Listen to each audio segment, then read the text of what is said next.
Hello, this is Professor Estrada. The purpose of this lecture is to review Chapter 1 of the Microsoft Word section of the book Microsoft Office 2010 Introductory by Shelley Cashman series.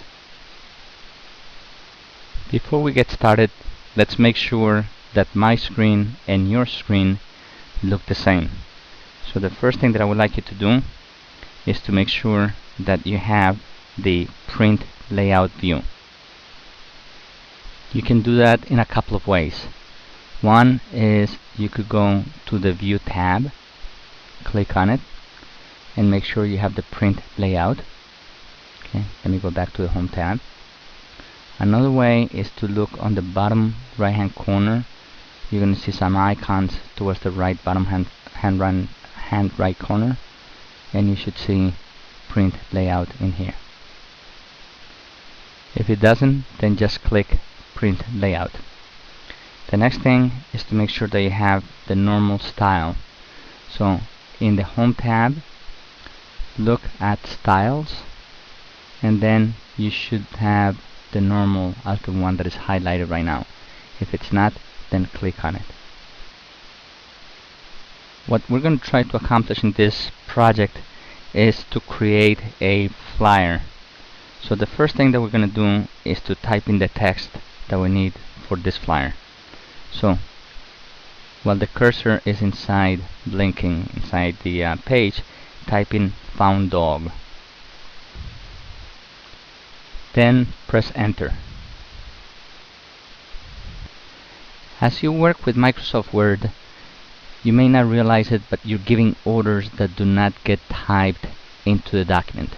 Now we can tell Microsoft Word to show us some of those orders that we're giving. We're going to have Microsoft Word display what is called the formatting marks. Now we can do that by going to the Home tab, Paragraph Group, and then there's an icon in here called Show Hide. If you click that, now it shows us the places where there's a paragraph mark. So this is telling me that that's the end of this paragraph and that we started a new paragraph. Every time that you press the enter key, you're generating a new paragraph. We're going to add another paragraph in here. Now we're going to type the first paragraph of the flyer. Okay, so go ahead and type this. As you're typing along and you get to the end of the line, do not hit enter, just continue typing and the word will wrap up to the next line. So by typing trail, notice that the word wrapped around to the next line. I'm going to continue typing the text. Once you finish typing the text, once again hit enter to let Microsoft Word know that you're starting a new paragraph. One of the good features about Microsoft Word is that as you type, if you make a mistake in the word that you're typing, Microsoft Word will tell you that that word that you just typed is not found in its dictionary. It doesn't mean that it's wrong, it just means that it's not found in its dictionary. So I'm going to go ahead and type in some words in here, and I'm going to make a mistake in one of the words. Once you press the space bar after the word that was misspelled, Microsoft Word will put a curly red underscore on the word. I'm going to put the word patches, but I'm going to misspell it. So I'm going to put P-A-C-H-E-S, then press the space bar. Microsoft Word tells me that there's something wrong with it. If I come back and do a right click on that word,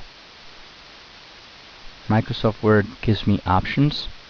I'm going to pick patches with a T. And now it's fixed. Now I continue.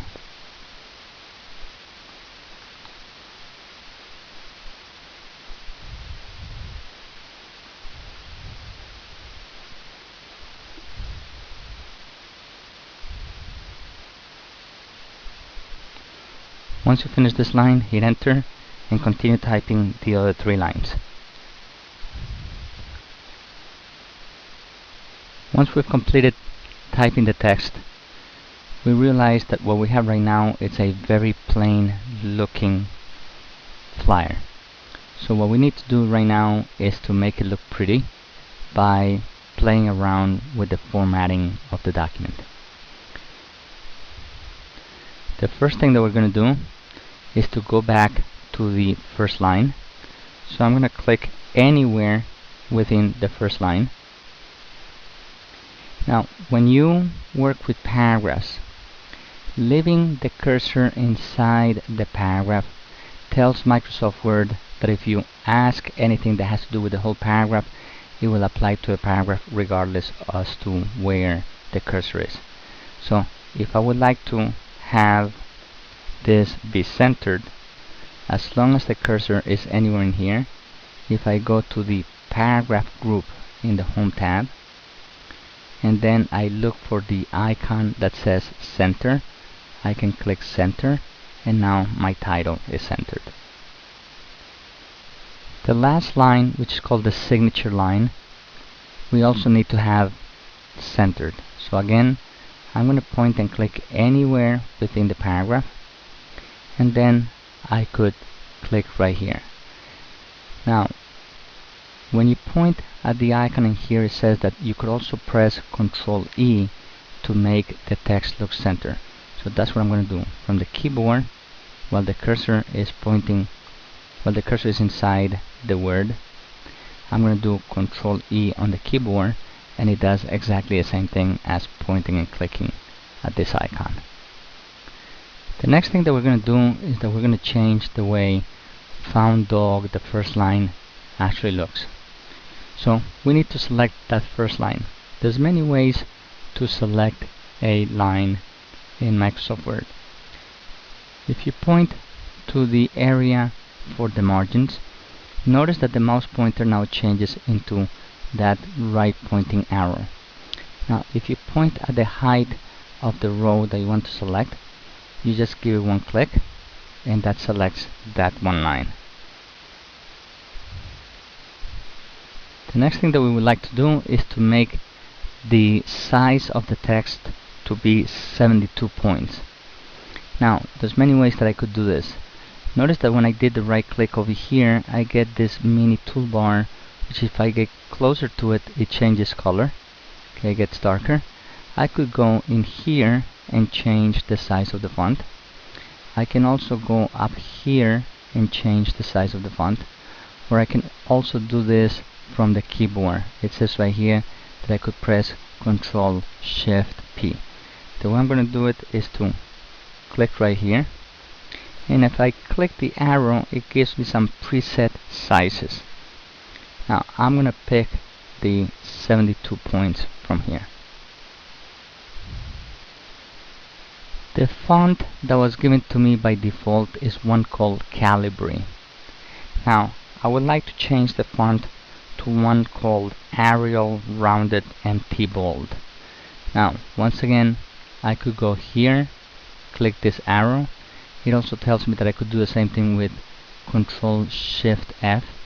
So I'm going to click the arrow, and it gives me a list of all the different fonts. The one that I need is called Arial Rounded MT. So I look.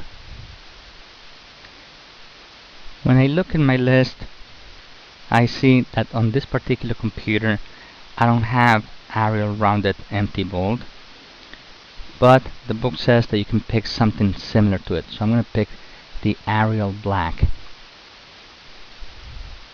Okay. The next thing that I would like to do is to change the casing of the text for this title. Now the casing refers to whether I want uppercase, lowercase, etc. So to change this, I need to go to the group called font. What I'm doing right now is something that has to do with changing the way the font looks. So it would be in the group called font. And then I have the change case button in here. So I click on it and I pick uppercase.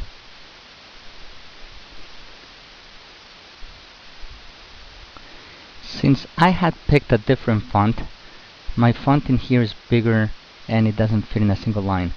So what I'm going to do is I'm going to try a slightly different size of the text. So instead of 72 points, I'm going to try 69 points and see if that fits into my line. Okay, so it fits. The next thing to do to this particular title is to play around with the font effects, the text effects. So what I would like you to do is again go to the Home tab, Font Group.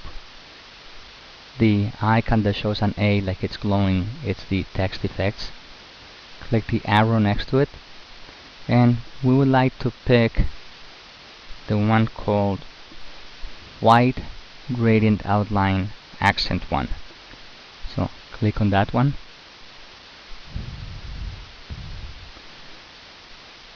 Now what we would like to do is something that has to do with the paragraph. We're going to put some shading in the background of this paragraph. So what I'm going to do first is just to give it a single click inside the paragraph. Now if you remember what I said before, when you click inside a paragraph and then you do something that has to do with paragraph, Microsoft Word knows that it's that paragraph that you want to do something to. So at this point I'm going to look at the shading and I'm going to pick the last color in here, the orange accent 6 darker 50% color.